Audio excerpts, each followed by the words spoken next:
Patuloy pa rin nakakaapekto ang shearline sa misilang bahagi ng Southern Luzon at Visayas. Ngayong gabi, magdadala pa rin po ito ng mga kalat-kalat na mga pag-ulan, mga pagkidlat at pagkulog, partikular na sa may Bicol Region, Eastern Visayas, pati na rin sa Aklan at sa Capiz. Sa may southern portion ng Quezon, pati na rin sa Oriental Mindoro, Marinduque at Romblon, makulimlim na panahon o maulap na panahon din po ating naasahan ngayong gabi dyan at may mga kasama rin po itong mga may hina hanggang sa katamtaman na mga pagulan, epekto rin po ito ng shearline.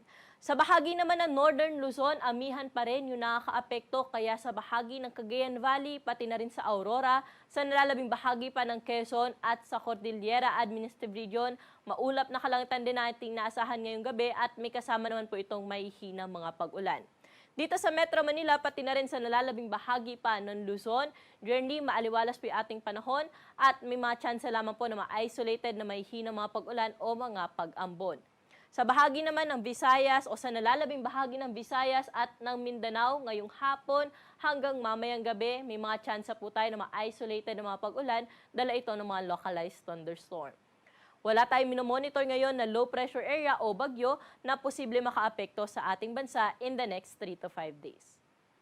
At para po sa magiging lagay na ating panahon bukas, epekto pa rin ng amihan ang magdudulot na maghapong maulap na kalangitan na may kasamang mahihina hanggang sa tamtamang mga pag-ulan sa may Cagayan Valley Region, pati na rin sa may Aurora, Quezon, pati na rin po sa bahagi ng Bicol Region at Cordillera Administrative Region. Pero dito sa Metro Manila, pati na rin sa nalalabing bahagi pa ng Luzon, magiging maaliwalas naman po yung ating panahon. Pero sa early morning ay posible po tayong makaranas ng mga isolated o yung may hina mga pag-ulan o mga pag-ambon, epekto nga rin po ito ng amihan. Temperature range natin bukas sa Baguio City ay mula 13 hanggang 21 degrees Celsius. Sa luwag naman, 22 to 30 degrees Celsius. Sa bahagi ng Tuguegarao, 20 to 27 degrees ang agwat ng temperatura bukas. Samantalang dito po sa Metro Manila, 23 degrees ang minimum temperature natin bukas at 30 degrees naman ang maximum temperature. Sa bahagi ng Legazpi City, dahil makulimlim ang panahon dyan bukas mula 25 hanggang 29 degrees Celsius lamang yung inaasahan natin na magiging agwat ng temperatura. Sa Tagaytay, 21 to 28 degrees Celsius.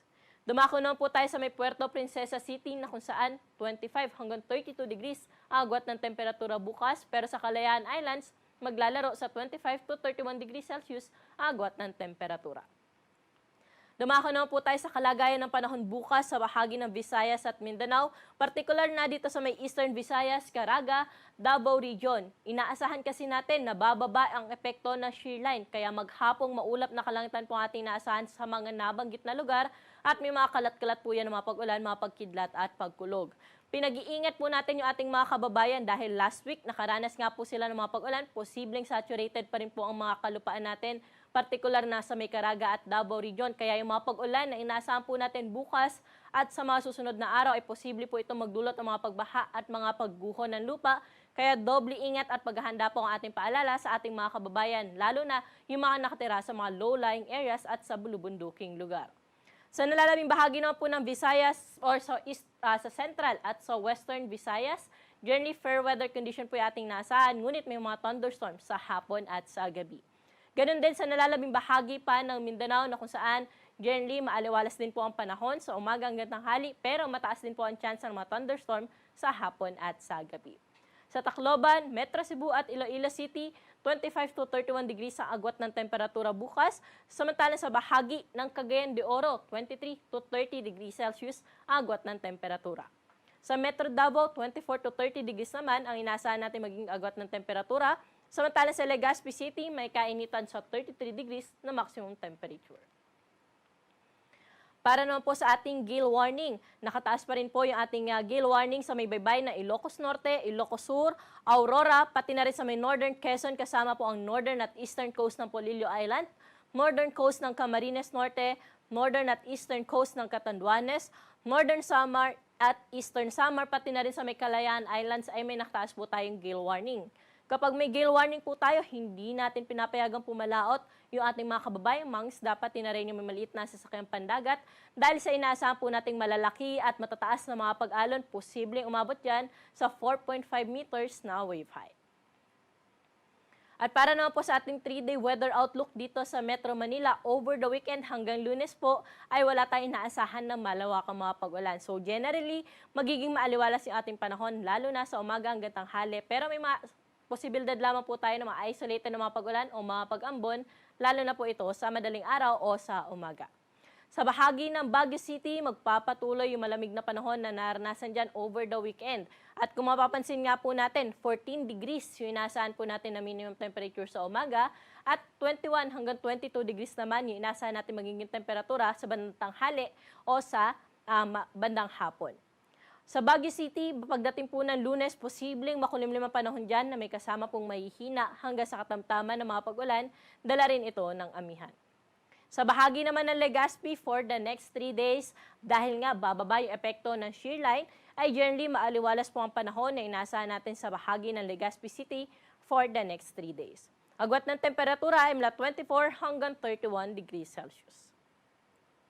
Sa bahagi naman po ng Visayas, partikular na sa Metro Cebu, asahan pa rin natin na maaliwalas sa panahon sa bahagi ng Cebu at sa Iloilo for the next 3 days. May mga chance lamang po tayo dyan na mamahihina mga pag-ulan o mga pag-ambon, epekto rin po ito ng amihan. Sa Metro Cebu, maglalaro sa 24 to 31 degrees sa agwat ng temperatura. Sa bahagi naman Iloilo ay mula 25 hanggang 31 degrees Celsius. Sa Tacloban, dahil nga sa shear line, posible po maapektuhan nito by Monday. Kaya makulimlim na panahon na inaasahan natin dyan na may mga kalat-kalat na mga pag-ulan. Pero over the weekend sa Tacloban, generally fair weather condition po tayo at may hinang mga pag-ulan lamang ang ating inaasahan. 24 to 31 degrees agwat ng temperatura sa bahagi ng Tacloban for the next 3 days. Dumako naman po tayo sa Metro Davao na kung saan hanggang Saturday or by Saturday maaliwalas po yung panahon. Pero pagdating ng Linggo hanggang Lunes po dahil sa shear line ay posible po sila makaranas ng maulap na kalangitan na may mga kalat-kalat na mga pag-ulan, mga pagkidlat at pagkulog. Samantalang ang agwat ng temperatura po natin yan for the next 3 days ay mula 24 hanggang 32 degrees Celsius.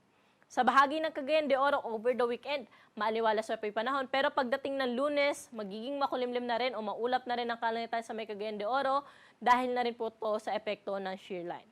23 hanggang 31 degrees Celsius ang agwat ng temperatura sa Cagayan de Oro for the next 3 days. Sa bahagi naman ng Zamboanga City, wala ho tayo inaasahan na malawak ang mga pag-ulan hanggang Lunes. Kaya magiging maaliwalas sa panahon lalo na sa umaga hanggang tanghali. Pero pagsapit ng hapon at gabi, mataas ang tsansa ng mga pulo-pulong panandali ang buhos ng mga pag-ulan. At ang araw po natin dito sa Metro Manila ay lulubog sa 5:51 ng gabi at muli itong sisikat bukas ng 6:25 ng umaga.